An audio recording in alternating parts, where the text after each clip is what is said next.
Golden Radio Hour.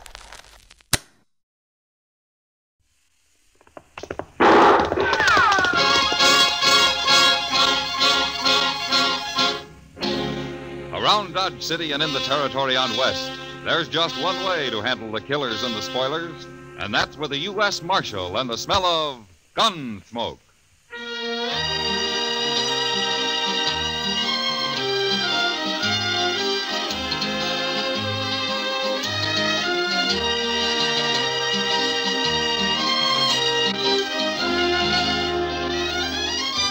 Gunsmoke, starring William Conrad. The story of the violence that moved west with young America. The story of a man who moved with it. Matt Dillon, United States Marshal.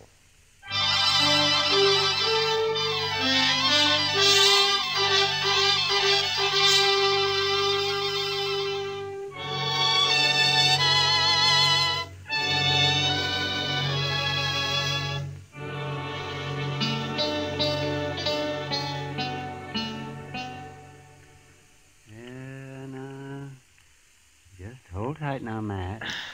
That's it. I've got it. Almost. Ah, there it is, yes. Well, a little piece of lead, just as we thought. You see? Well, it took you long enough, Doc. Now, don't you blame me. You should have come here before. People never do go to a doctor until the last minute. I've carried that lead in my leg for over a year, Doc, and never did bother me any. The only reason I came up here today is because you weren't busy and I didn't have anything else to do myself. Aren't you through yet? No, I'm not through yet. I'm looking for my needle. I've got to take a couple of stitches in it first. Oh, yes. And if you're talking like that just to get my fee down, you're wasting your time. You know, it's when I'm not busy that I'm poor, and I have to charge more. There, now, that ought to hold you fine. Not much of a wound. The lead worked right up next to the skin. I could have cut it out myself. Yeah, but you didn't. And it's going to cost you $5. $5? Well, you're the only patient I've had today.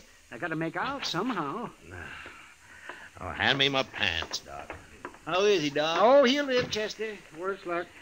Say, there's a fellow in the office downstairs who wants to see you, Mr. Dillon. Oh, who is it, Chester? He didn't say. All right. I'm ready.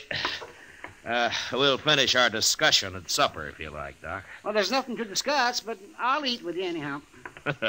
Thanks. See you later.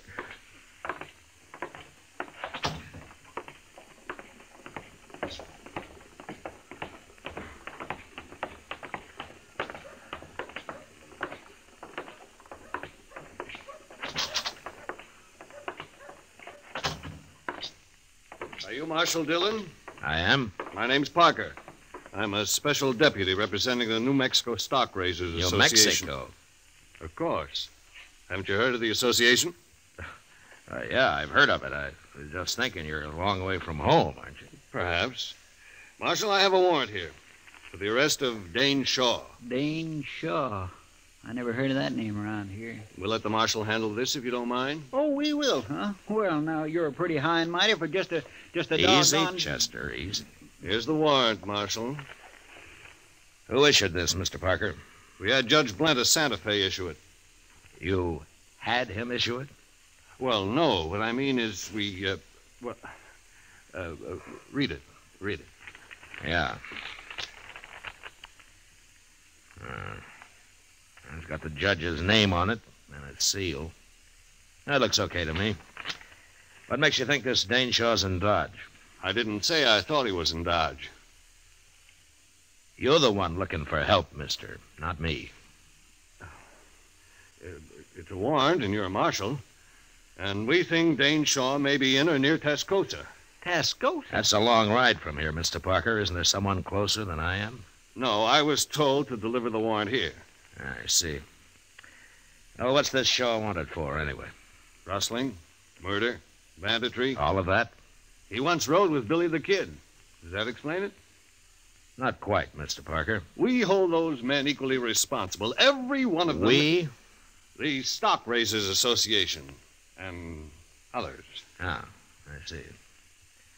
Now, you say Shaw once rode with the Kid. You mean he isn't still with him? Shaw left the gang just 2 years ago. Who told you he did? Pat Garrett. Pat Garrett? Well, if he said so, it's probably true. We've got to put a stop to that gang, Marshal. New Mexico is like an armed camp till we do. But Shaw isn't with the kid anymore. He's of the same breed, and he'll be back, maybe with his own gang. Yeah, that's possible.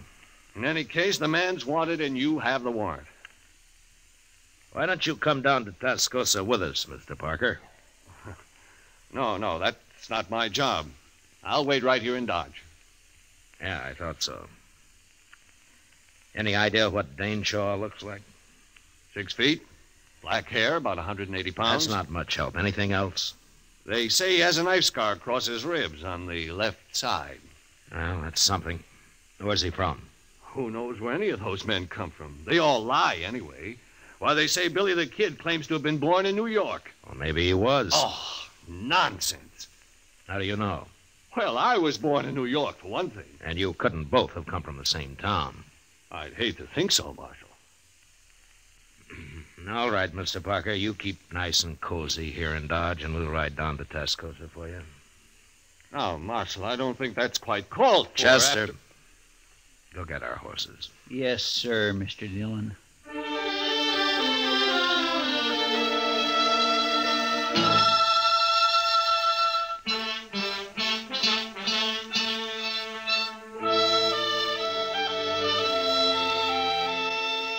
Tascosa lay on the Canadian River, a couple of hard days' ride south. Until recently, it had been a Comanchero trading point. Now it was mostly a center for cattle thieves looking for a place to spend their money.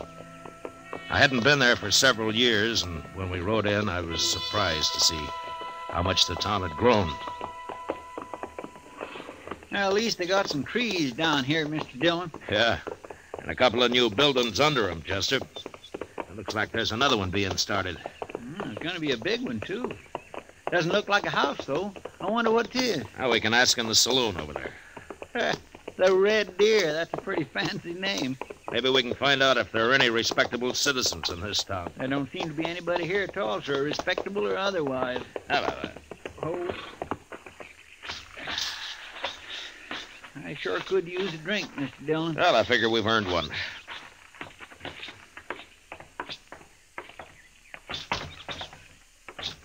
Gentlemen, what'll it be? Beer. Oh, Mr. Dillon. One beer, one whiskey. Right.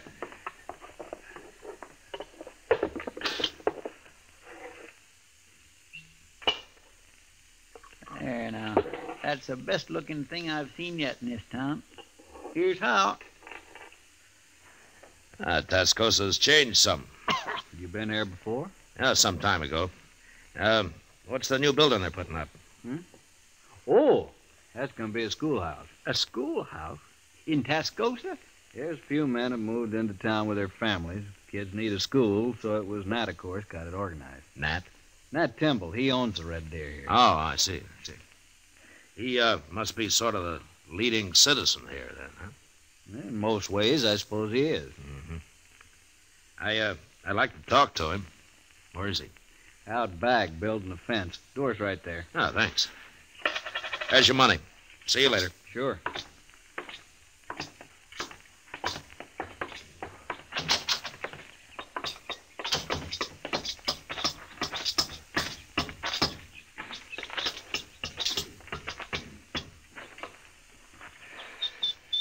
Hello, Mr. Temple, Nat Timble.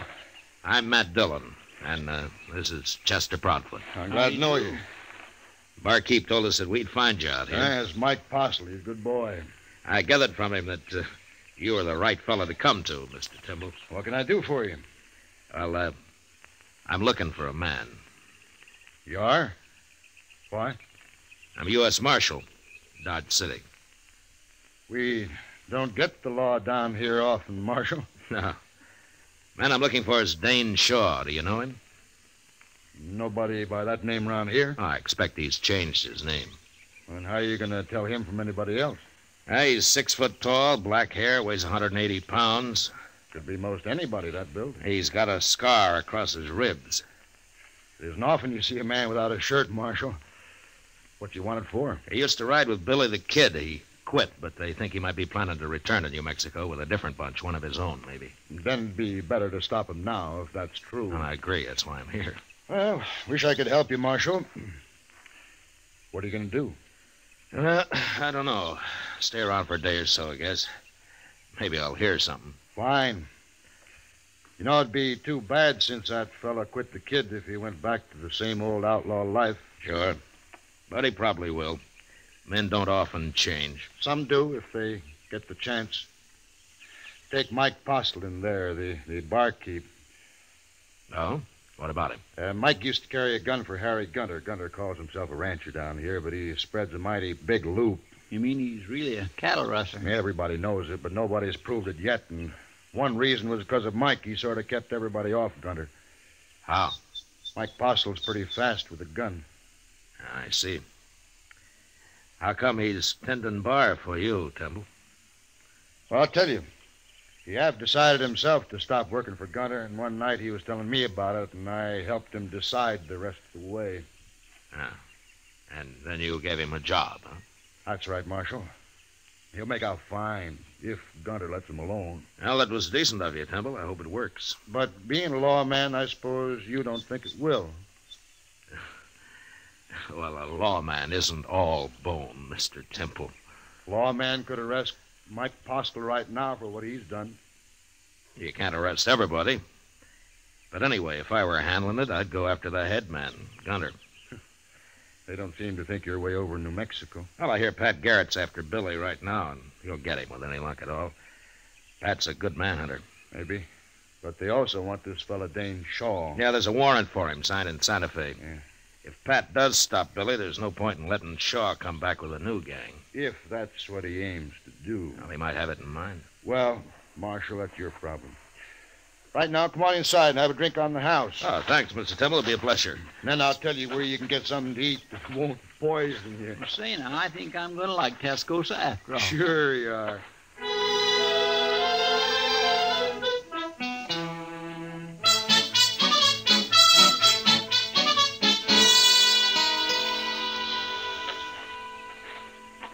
That was pretty good turkey, Mr. Dillon. You should have tried it. And they must have a Chinese cook in that place. It's better than the usual feed trough in a town like this. Yeah, let's sit here a while, Chester. All right. Just think, Mr. Dillon, someday Tascosa may be as big as St. Louis. I doubt that, Chester. Well, as big as Dodge, then. That's a little more likely. Ah, here come some citizens now. They sure are. Looking for trouble, and they ain't even dark yet. Yeah, maybe they just want to cut the dust in their throats, Chester. Mean-looking bunch, if you ask me. I'll do the talking, man. Hey, Gunner, we're behind you. If he ain't in here, we'll find him.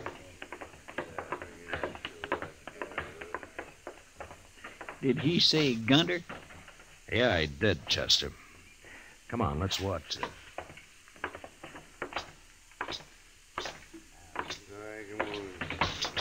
I didn't expect Over here, Chester. Yes, sir. you come here for a drink, gentlemen. No, Postle, we didn't come here for no drink. And state your business, Gunter. You're the first man ever walked out on me, Postle. I don't like it, and I don't aim to tolerate it. That all? There's two reasons you're coming back. I'm not interested in your reasons, Gunter. One is I need your gun. I'm through selling my gun. And the other is you know too much about my business. Your business is your affair, Gunter. You know I don't talk. Maybe. But you're still coming back. That's so? Which one of you's gonna bring me back? You're pretty handy with that six-shooter of yours, Postle. Ain't any one of us fool enough to go against you. That's about what I figured. But you can't shoot the whole bunch of us, I'll sure try hard. and you'll die trying.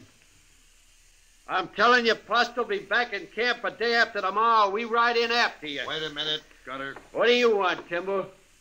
You've caused enough trouble already. I ain't through yet. Gunter, if you come back here, you'll have to face me. as No, well as Temple, Mike. no. Shut up, Mike. Now just remember that, Gunter. I'll be here, too. And you'll both die. Come on, men. Who are those two? I never seen it before. Just a couple of grub line riders, I guess. Let's go up to the bar, Chester. Uh-huh. I've seen him, Marshal. That's Harry Gunter.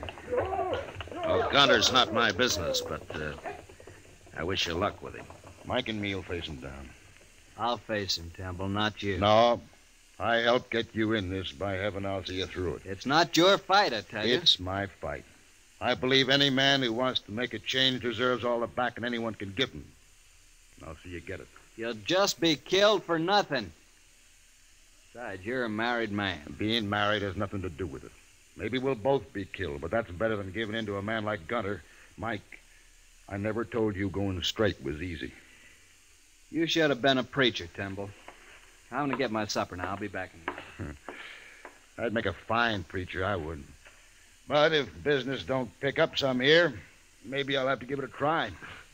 Well, the town's growing, Temple. Business ought to be good. Well, it's growing, Marshal, a little at a time. When I first came here, there wasn't more than a couple of adobe huts, the whole place. When was that, Temple? Oh, when you first came here.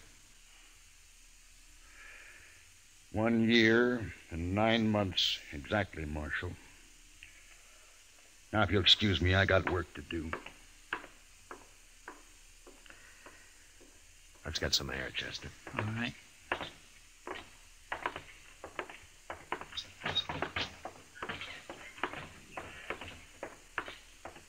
He's a mighty nice fellow, that Nat Timble, isn't he? I mean, willing to back up Mike Postle that way. He's a man of his word. And building a new school and all that. Married, too. Funny thing, Mr. Dillon, I can't quite figure out if you like Timble. I like him fine, Chester. Only his name isn't Timble. What? It's Dane Shaw. He's the man we're looking for.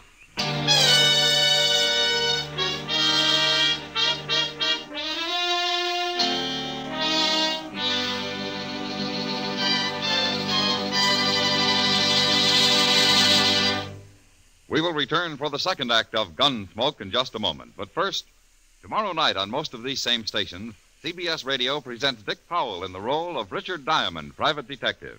Remember, Richard Diamond, private detective, calls on you via CBS Radio tomorrow night. Now the second act of Gunsmoke.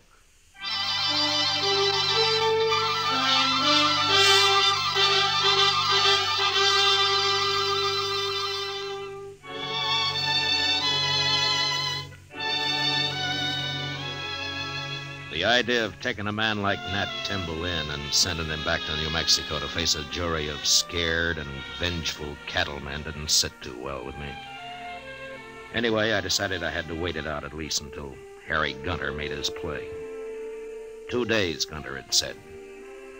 And the night before the final day, Timble asked Chester and me to a little dance they were having to celebrate the start of the new schoolhouse.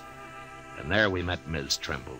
A fine-looking woman with a strong face and steady blue eyes. If you'd like some punch, gentlemen, my husband's serving it right over there. Yes, I might enjoy sampling a little, ma'am. I'll be right back. Chester. Yes, sir? Huh? Oh, my goodness. Oh, excuse me, ma'am. I'd also enjoy fetching you a cup of that punch. Oh, thank you, Chester, but I'll have some later. Well, sure, ma'am. Anytime. I'll be right back. I'd be foolish not to take advantage of your husband's being busy, Miss Timble. Would you do me the honor? No offense, Marshal, but I'd rather get a breath of air outside. Why, certainly, ma'am. Would you accompany me? Why, of course.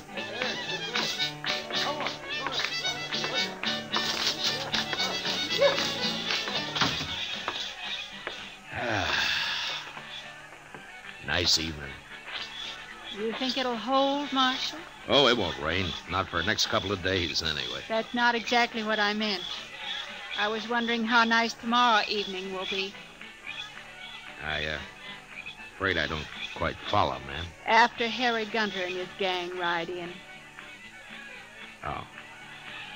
Well, now, I wouldn't worry about that, Miss Timble. My husband's involved, Marshal. I'm bound to worry. Of course. It's not that I don't want him to back Mike Postle and fight alongside him. He's got to do that. But I don't want him killed. He's the finest man that ever lived, Marshal. Yeah, sure, Miss Temple. He believes that a man's got a right to change, and he's willing to die for that. I know. Tell me, do you think he's right, Marshal Dillon? In spite of what the law might say, do you think he's right? I think he's right, ma'am. I had a feeling you would. But maybe things will work out all right tomorrow. Maybe everything will be fine. I hope so, Marshal. Anyway, I'll bring our son up to know his father for the rare kind of man he is. Oh? Well, I didn't know you had a son. We haven't yet. What? I haven't even told Nat. But we're going to have one, Marshal. Oh, I see. Shall we go in now? And I'll be your partner for the next dance, if you like. What? I'd be proud, Miss Temple. Real proud.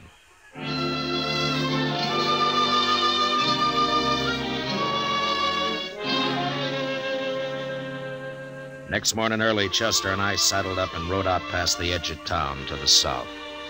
There we pulled off the trail into a clump of scrub cedar and waited. Beyond us lay the Canadian River, and across it broad Vegas of spring-fed meadow grass. As we watched, a buffalo, cow, and calf came to the river and drank. And then they suddenly moved off upstream and disappeared in the mesquite. And a moment later, 6 horsemen came out of the distance, riding hard for the river and for Tascosa. I reckon that's them, Mr. Dillon. You, don't have to do this, Chester. I know it. Any objections to me using a rifle? There are no rules in this game. I'll feel a mite cozier behind the Winchester. Eyes open, Chester. Yes. Come on.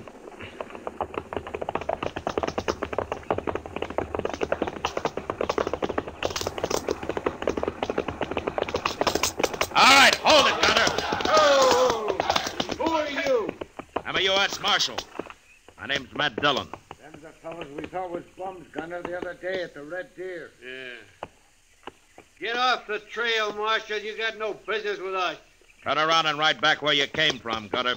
Mike Postle's staying in Tascosa. Postle, eh? So you're in on this, too? I've dealt myself in, Gunner. Now do as I say. And keep away from Tascosa from now on, or I'll get a posse and come after the bunch of you. We don't need any lawmen down here, Marshal. Who's that? It's Timble and Mike, Mr. Dillon. How did they know we were out here? Looks like we won't have to go into Tascosa, Marshal. We can settle this right here. You were missing this morning, Marshal. I kind of figured we'd find you hereabouts. You and Timble both ought to stay out of this. This is my trouble. It's a little late for that now, Postle. Well, the odds are down, Gunner. They sure are. I ain't facing all them. Come on, Gunner. We'll catch Postle later when there ain't such a crowd. There we are. Not me. I'm going. Shut up. Timble, you're responsible for this. I'm proud of it, Gunner. Get him and Postle, men. Get them. Stop it, Gunner!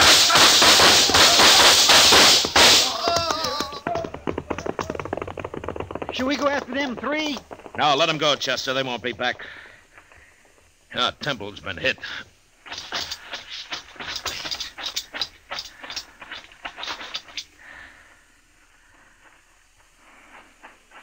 How is he, Marshal? He got hit bad. Chester, go see if Gunter and those other 2 are really dead. Yes, sir. I told him not to come along. He wouldn't listen to me. Here, let me pick him up and get him back to town. No, it's no use.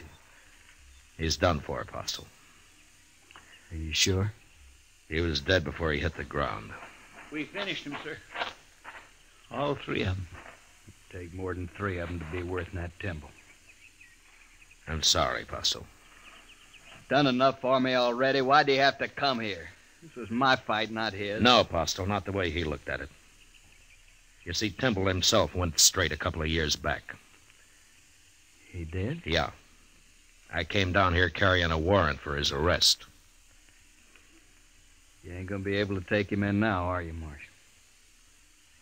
No, I'm not. You know, I'm kind of mixed up about you. Coming down here to arrest him and then meeting Gunner and them out here today. I'm not important, Postle. Just you remember what kind of man Timble was. I ain't likely to forget. I'll swear to that, Marshal. Good. Look, you and Chester stay here. I'll send a wagon out from town. I'm going in to see Ms. Tyndall.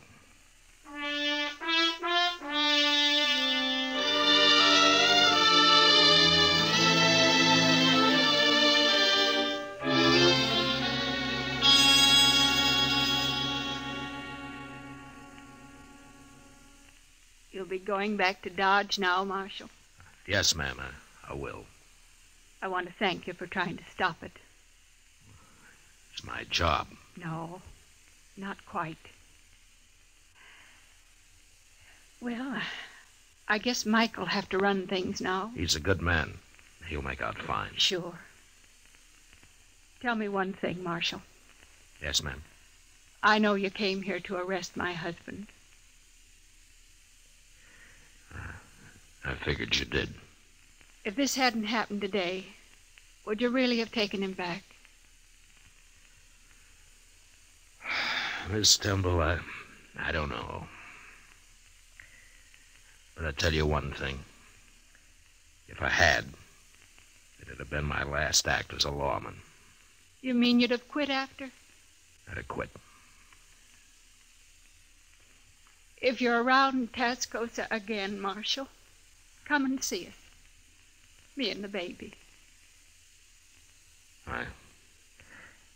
I'd be proud to, ma'am. Real proud.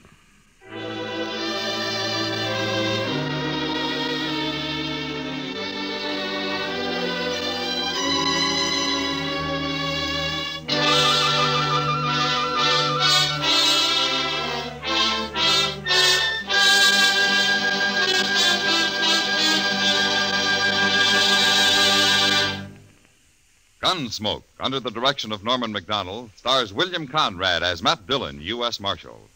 Tonight's story was specially written for Gunsmoke by John Meston, with music composed and conducted by Rex Corey. Featured in the cast were John Daner and Tom Tully, with Harry Bartell, Paul Dubov, Helen Klebe, and James Nusser. Harley Bear is Chester, Howard McNear is Doc. Gunsmoke has been selected by the Armed Forces Radio Service to be heard by our troops overseas. Join us again next week as Matt Dillon, U.S. Marshal, fights to bring law and order out of the wild violence of the West in Gunsmoke.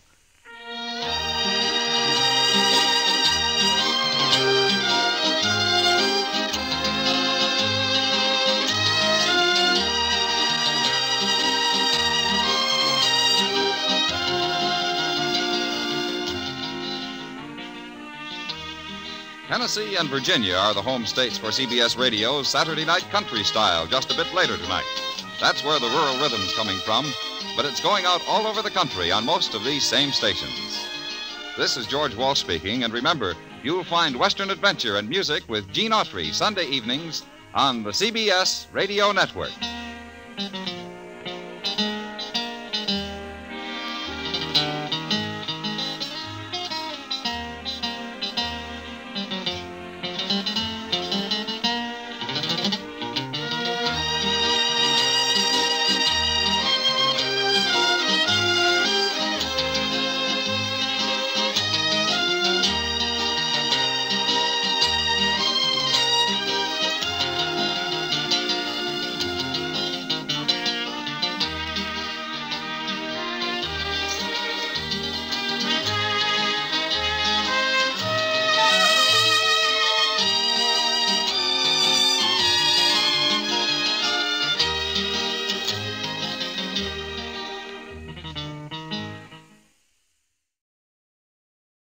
Post Toasties, the heap good cornflakes, is proud to present Gunsmoke.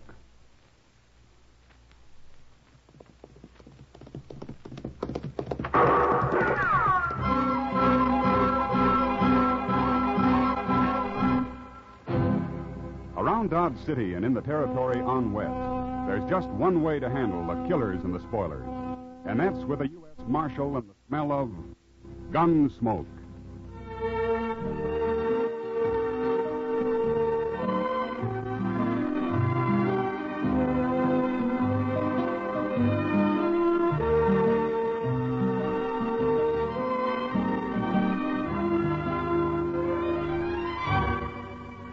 Gunsmoke, the story of the violence that moved west with young America. The story of a man who moved with it. Matt Dillon, United States Marshal. Say there, next time you hear a crackling noise in your kitchen, you better get up and investigate. Maybe somebody just couldn't wait for his breakfast of crackling crisp Post Toasties. And that's a treat you shouldn't miss. Post Toasties, you know, are the heap good cornflakes. Why, after one taste, I'll bet anything you'll agree with me. Post Toasties is just the best thing that's happened to corn since the Indians discovered it. There's nothing quite like sweet kernel corn flavor when it's toasted right in. Toasted into crisp, fresh cornflakes. Man, oh man, that's Post Toasties. Heap good cornflakes. Better try 'em.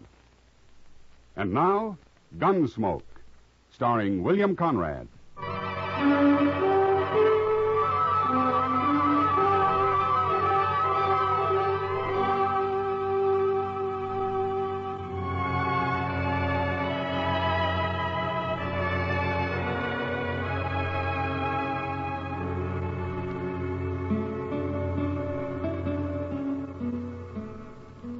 This ain't much of a room, Quarter.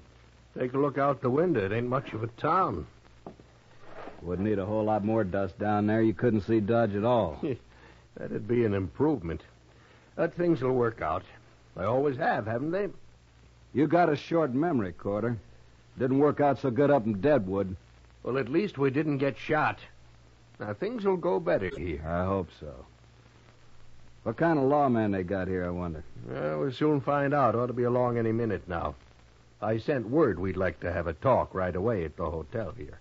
By the way, Quarter, who's going to do the talking this time? I'll do it. It must be him. You let me handle this now, Duggan. Okay. Come in.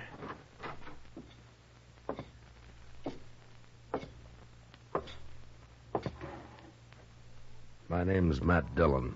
Well, I'm Ben Corder, Marshal. This is my partner, Harry Duggan.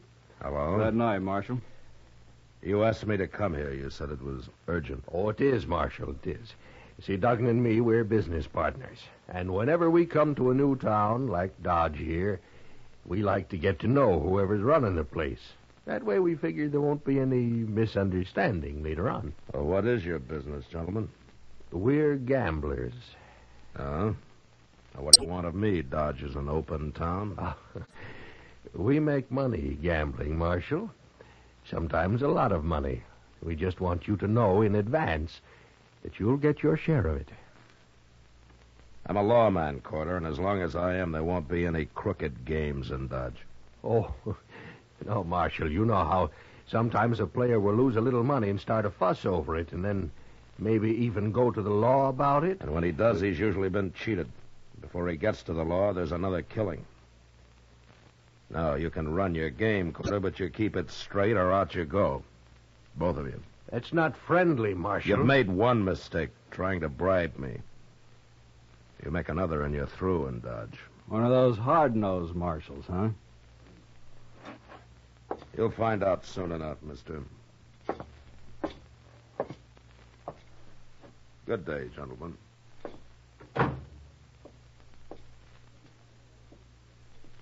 You handled him great, Corder. Just great. No, don't be a fool. He's no better than anybody else. And I got an idea we can persuade him yet.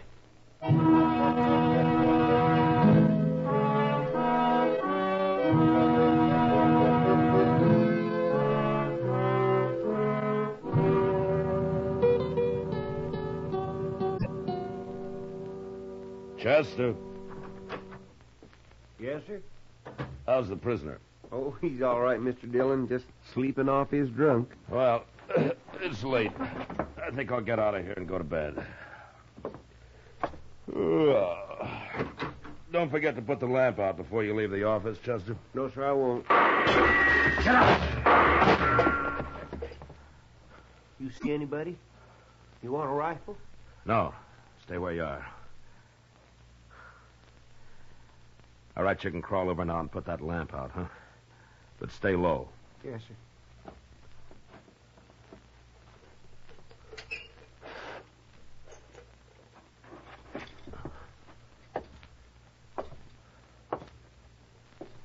Well, he's through. Ain't we going after him, Mr. Dillon? Now, he had a rifle, Chester, and he was in the alley just across the street. That's mighty poor shooting if he wanted to hit me. What do you mean? I think he was trying to scare me, to show me how they treat the law where he comes from. Oh, them two gamblers, huh? Yeah, maybe. But I can't be sure. And I'm going to take a rifle and go out the back way.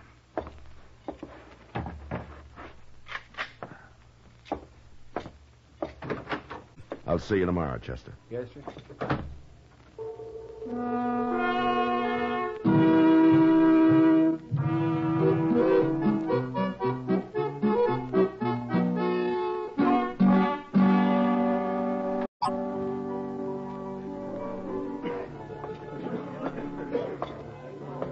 Hello, Matt. Good evening, Kitty. Sit down. Thanks. It's crowded in here tonight. I'll get you a drink. No, not now, huh? Chester was in earlier. He told me about your getting shot at last night. Well, I didn't get hit anyway. But you might have, especially a man with a rifle. Well, Kitty, I'll admit I don't like the idea of being ambushed. I prefer to do my fighting in the open. Oh, Matt. Why do you have to fight at all? Why can't you live like other men? Well, somebody has to enforce the law, Kitty. Sure. Forget it, Matt. Any idea who was after you last night? Well, might have been one of those two men watching us from the bar over there. Maybe both of them. Oh? They look like gamblers to me. Yeah, they are. The one who's headed this way calls himself Ben Corder. If there's going to be trouble... No, there won't be. Just sit still. Evening, Marshal. Hello. Ah, a right pretty girl. Say what you have to say, Corder. Sure do make it hard to be friends, Marshal. I just wanted to say that I heard you got shot at last night. So? Well, I'm sorry it happened, that's all. I sure don't envy a man who has to be a marshal. It's mighty dangerous. And besides, it usually don't pay very good. Well, what do you think I ought to do about it, Corder? Quit? Oh, that isn't necessary, Marshal. Why, if you were smart, you could stay right here and make more money and take less chances, too. I didn't know for sure it was you, Corder. But I know it now. What do you mean? There's a stage out of Dodge in half an hour. You and Duggan are going to be on it. Oh, no, we're opening our new game across the street tonight. I'll take your gun, Corder. Now, wait a minute, Marshal. You can't do that. Yes, I can do it. Oh, no, you won't.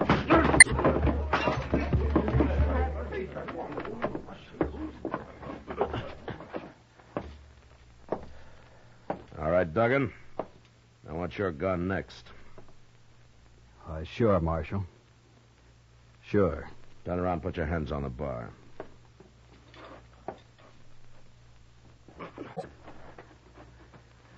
All right, now go pick up your partner. You're riding the stage north tonight. Now get going, Duggan, and don't ever come back, either one of you.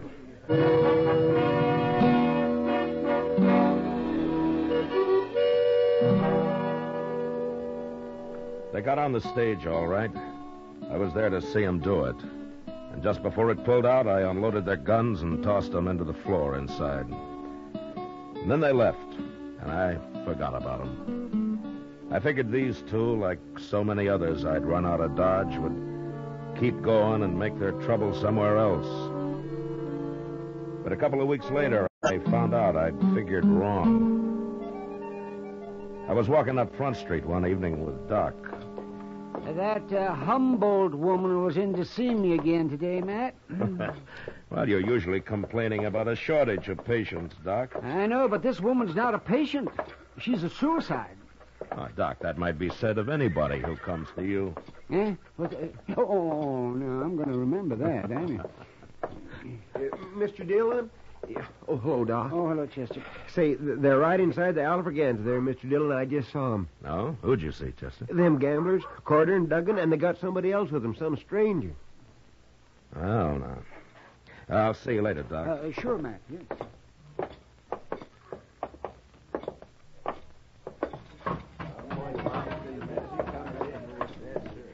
There they are, right down at the end of the bar there.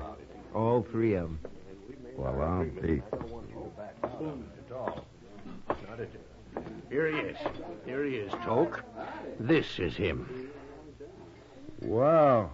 We're back, Marshal. And we brought a man with us to sort of look after our interests. You won't buffalo him so easy. Hello, Toke. You really Marshal here? Yeah? Why didn't they tell you?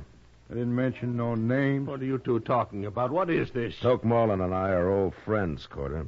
We worked and rode a long time together. We went through quite a lot, didn't we, Toke? Too much. Remember? Yeah, I remember. You've sold your gun to these two. Is that right? That's right. So you're here to kill me? Yeah. I'm here to kill you.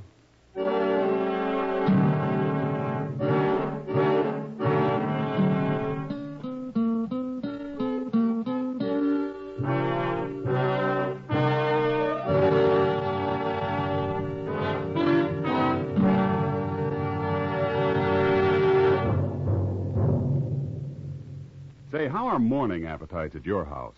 If they're pretty drowsy, here's a real good way to wake 'em up. Set a bowl full of Post Toasties, the heat-good cornflakes, at everybody's place. Just watch your folks take notice when they see how crisp Post Toasties are. And wait till they taste that sweet kernel corn flavor toasted in. Bet your whole tribe will agree with you. Post Toasties are the best thing that's happened to corn since the Indians discovered it. And here's a thought if you'd like to make a good thing even better. Try topping Post Toasties with your favorite fruit. You'll find that's a mighty good way to start the day. Fact is, it's a downright delicious way. So next time you shop, be sure to ask for Post Toasties. They're the heat-good cornflakes. You'll see. Post Toasties, heat good cornflakes. The best thing that's happened to corn since the Indians discovered it. Heat good cornflakes. Post Toasties, heat good cornflakes. Now back to Gunsmoke.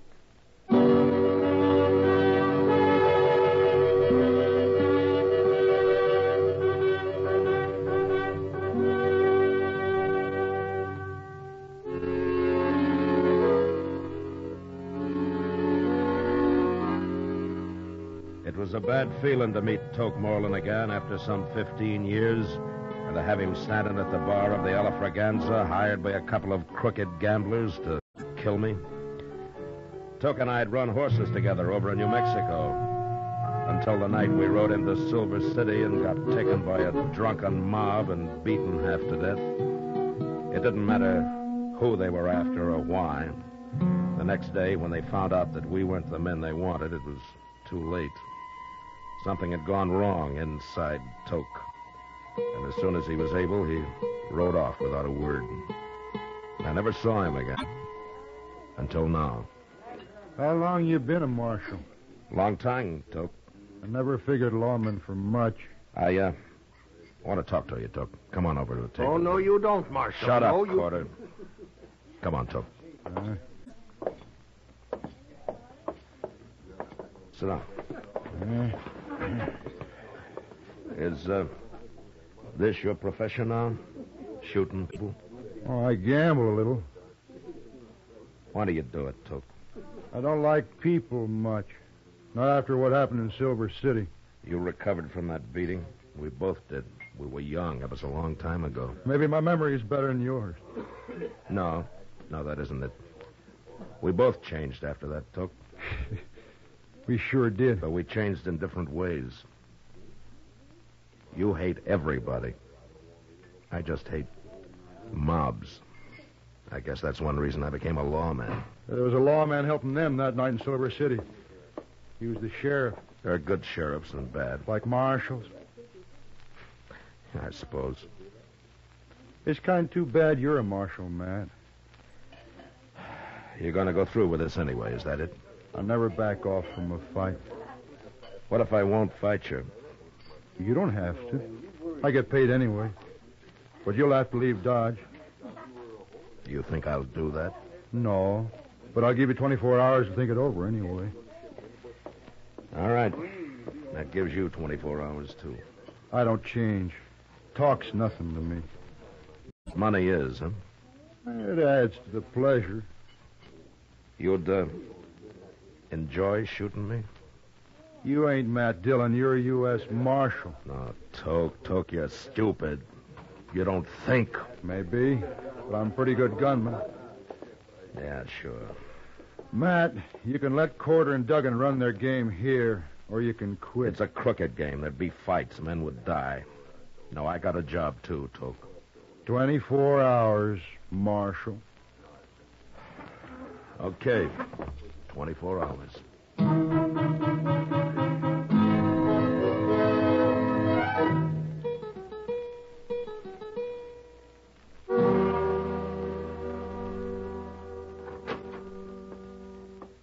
Hello, Matt.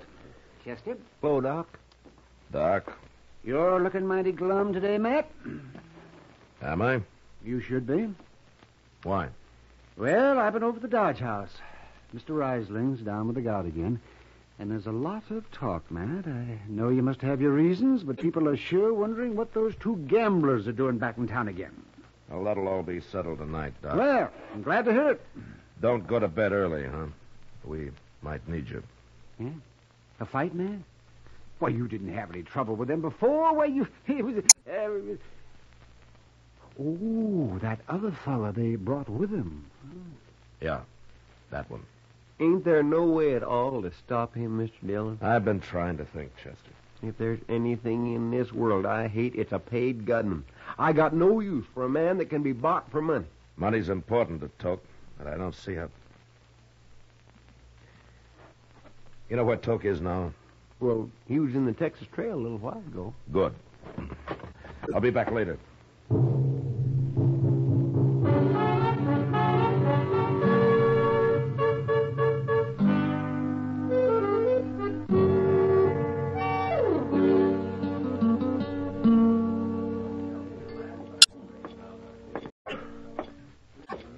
Hello, Toke. Well, it's Marshal Dillon. Sit down, Marshal. You know Miss Kitty here. Hello, Matt. Kitty? You've been talking about you and me and Kitty. Been talking about me, too. Well, then I'm not interrupting because I'd like to talk about you. Go right ahead, but don't stay too long. She's an awful pretty girl, Matt. Maybe I better leave. No, you stay right where you are. Anything the Marshal's got to say, we can all hear. You leave, I'll leave. It's up to you, Matt. It's all right, Kitty. Stay. Toke, what are they paying you to get rid of me? $700. What if I give you $700? How'd you shoot them? You don't care who you kill, do you? Don't matter much. No.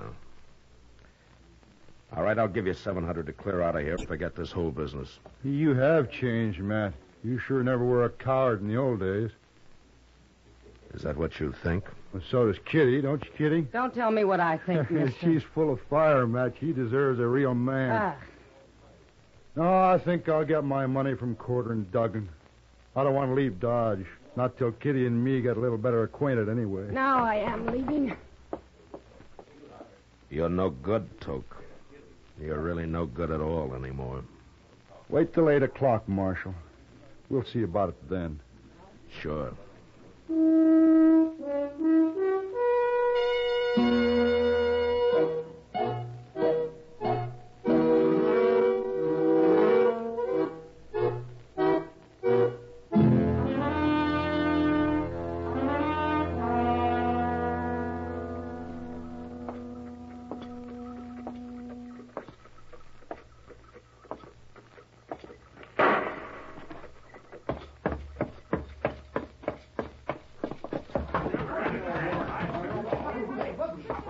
I saw it, Mr. Dillon. I was just coming for you. It was Toke Moreland. He just shot a man at the Monte table back there. But the other fellow drawed first. Okay, Chester. Keep an eye on Porter and Duggan. Yes, sir. Toke! Evening, Marshal. You got here just in time.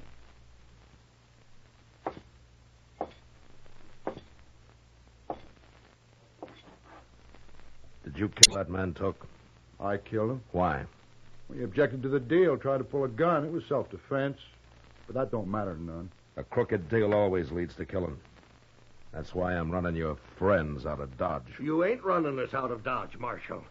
Go on, Toke, show him. I told you once, Quarter, I'll run this play. Keep out of it. Well, sure, Toke, sure. I didn't mean nothing. Shut up! Right, but...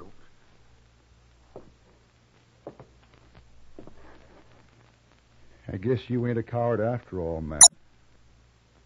Then get out of Dodge. And take them with you. No. I'm going to try to kill me another lawman first. Okay, Toke. So long. So long, Marshal.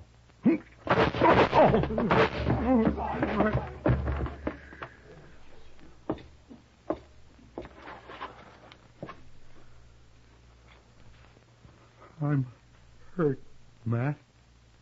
Bad. Yeah. You hit me both times. I had to, Toke.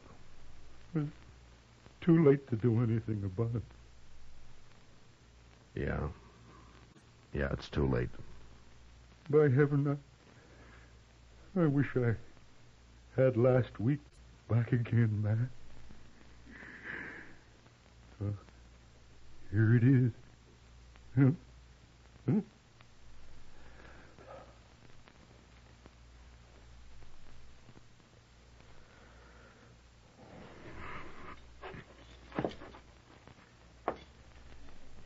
Quarter. Duggan. Get out of here. Any way you can, but fast. Sure. Oh, And if you come back with another gunman, I won't wait to shoot him. Now get away from me.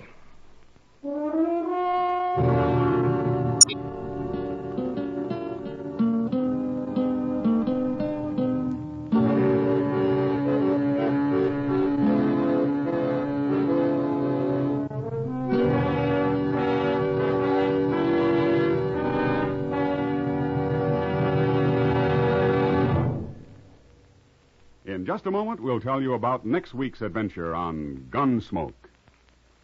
Say, Mother, want to see your small fry eat a better breakfast than ever?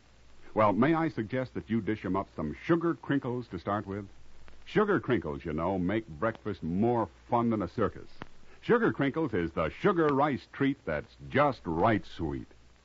It's high time to forget the sugar-coated cereals that seem too sweet to you and those others that don't seem sweet enough to the kids.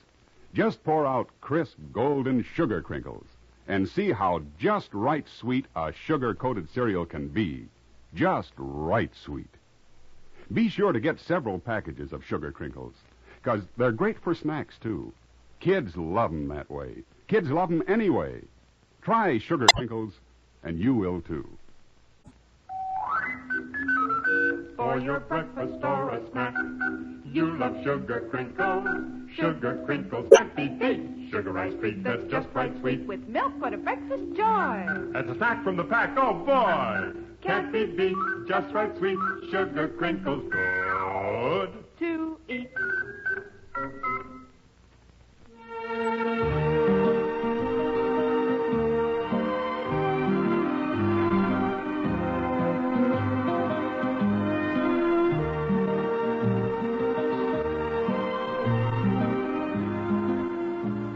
Gunsmoke, under the direction of Norman MacDonald, stars William Conrad as Matt Dillon, U.S. Marshal.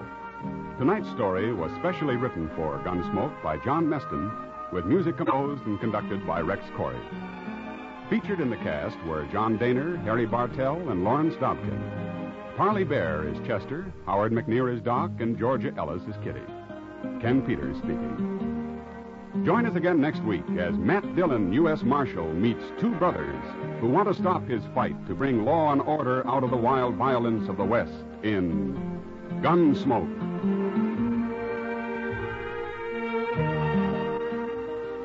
Listen next week at this time when Gunsmoke will be brought to you by Sugar Crinkles, the sugar rice treat that's just right sweet. Sanka Coffee and Instant Sanka, the two delicious coffees that let you sleep, bring you Sanka Salutes. And this is Win Elliott transcribed, saluting our people of the week, the everyday people who help make America an even nicer place in which to live. Your name is Private William Ault of Hyde Park, New York. And though you're home now from Korea, a part of you remains there in the heart and soul of a gentle Korean lad whom you knew only as Kim. You, Private Ault, hardly noticed this young war waif who peeled potatoes and sometimes scrubbed pots at your company mess. But then there was something you did notice. Whenever this scullery boy had time, he was poring over a book, an American book on engineering. Kim had a dream. Korea needed rebuilding, the roads, the bridges, the towns, and he wanted to be a part of it. Though he hadn't a penny, he wanted to scrape up enough money to go to school and to become a civil engineer.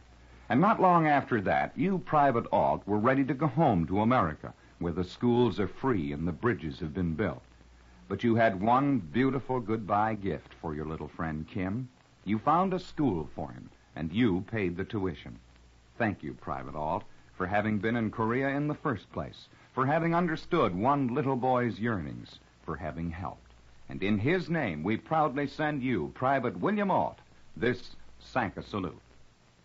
Say, do you have any idea of what an American ambassador looks like? What do you figure? A fellow in striped pants, a top hat, and maybe a Harvard accent?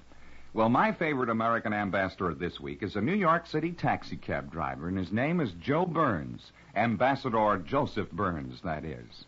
And what kind of an ambassador will take it from the State Department? He's a real 14-carat American ambassador of goodwill. You see, last week, Joe Burns had two young tourists from Venezuela in his cab. They left $280 behind them by mistake. But Joe Burns found them, and he returned the money and figured that was that. But it wasn't. The story became known down in Venezuela, where some people don't like our country, and where we're sometimes accused of being money grabbers who wouldn't give the other fellow a break. And one newspaper down there was so impressed by Joe Burns' kind deed that, well, they made him a page-one story. And the U.S. Embassy was so grateful to Joe Burns that a letter was sent to him, thanking him for putting our country in the good light it deserves. So, fancy hats off to Cabby Joe Burns, the finest ambassador of them all, and to him with full protocol, this gala Sanka salute. I'll be back in a moment with a story about the latest collegiate style, a brass beanie. But first, folks, if I say to you, here is a coffee with a full, rich-bodied flavor, and here's a coffee that's easy to make, and here's a coffee that lets you sleep, well, you might think I'm talking about three different coffees, but I'm not. I'm talking about one coffee, the new Instant Sanka coffee, the only coffee in all the world that gives you all three of those advantages. Just taste Instant Sanka, made hot and black and good and strong, and you'll see at once that it's all coffee with the delicious, extra-rich flavor you want. It's a cinch to make Instant Sanka, too, whether you're making 1 cup or a dozen. And, of course, Instant Sanka lets you sleep because 97% of the sleep-disturbing caffeine has been removed. So drink as much as you want, and it won't keep you awake. Oh, and look for Instant Sanka in the new economy size jar, and you'll save money. If your grocer hasn't already got it, he'll have it soon. So drink Instant Sanka, the only coffee that combines extra-rich flavor with instant ease and lets you sleep. Now, here's a memo to the upperclassmen at St. Ambrose College out in Iowa. Go easy on one of the freshmen who's around the campus now wearing one of those beanie caps, fellas. He's a freshman named Vandy Farrell. You see, gentlemen, until freshman Farrell put on a beanie, he wore the hat of a regular Army major. And I don't know how you feel, but I think that 58-year-old freshman Farrell must be quite a guy to begin his Army retirement in this style. So I'll take my hat off to him with this Sanka salute. And I'll be back next week when Sanka Coffee and Instant Sanka, both delicious and both caffeine-free, will again present Sanka salutes. In the meantime, this is Win Elliott suggesting you try Sanka. You love it, and you'll sleep. This is the CBS Radio Network.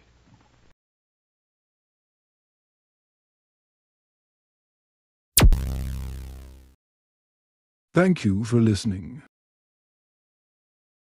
Please like and subscribe.